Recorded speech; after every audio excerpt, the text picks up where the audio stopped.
अगर मैं आपसे कहूं कि भारत में एक ऐसा मंदिर है जहां सिर्फ एक दिन की गिनती में 10 करोड़ रुपए निकल आते हैं और पूरे चढ़ावे की गिनती करने में 150 कर्मचारी 6 दिन तक नोट गिनते रहते हैं, तो क्या आप यकीन करेंगे?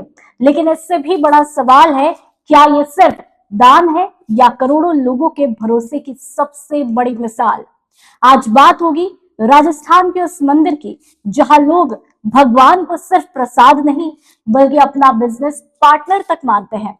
राजस्थान के चित्तौड़गढ़ के सावलिया सेठ मंदिर का मासिक भंडार कुछ दिन पहले यानी कि तकरीबन 2 से 3 दिन पहले खोला जाता है और पहले ही दिन नोटों की गिनती में 10 करोड़ 11 लाख 83 हजार रुपए मिलते हैं। ये सिर्फ शुरुआती गिनती है। अभी सोने चांदी के आभूषण, विदेशी मुद्रा और बाकी दान की गिनती भी बाकी है। इसी वजह से मंदिर प्रशासन ने 150 से ज्यादा कर्मचारियों को लगाया और पूरी प्रक्रिया होने में करीब यहाँ पर 5 से 6 दिनों का वक्त भी लग सकता है।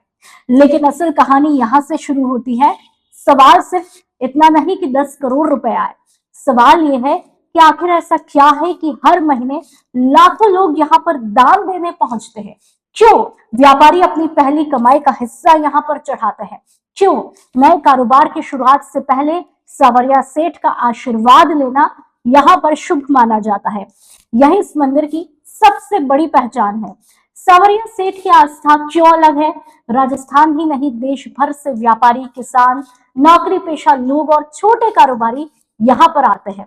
बहुत से श्रद्धालु मानते हैं कि जब उनका काम रुक जाता है तो वे सावरिया सेठ से मनौती तक मांगते हैं और काम बनने पर चढ़ावा लेकर वापस आते हैं। यही वजह है कि यहाँ पर चढ़ावा सिर्फ पैसे का नहीं, विश्वास का होता है।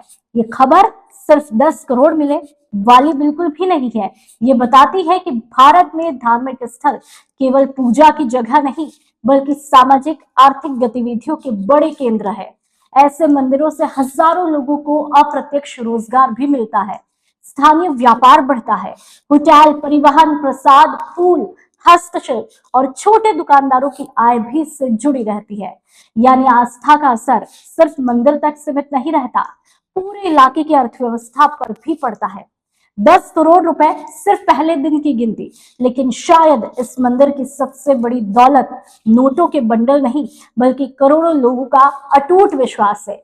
क्योंकि जहां आस्था होती है वहां लोग सिर्फ दान नहीं देते, अपना भरोसा भी सौंप देते हैं। अब आप बताइए, क्या आपने कभी सावरिया सेठ के दर्शन किए हैं?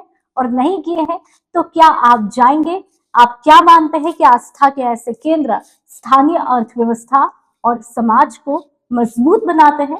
अपनी राय कमेंट बॉक्स में जरूर रखिएगा।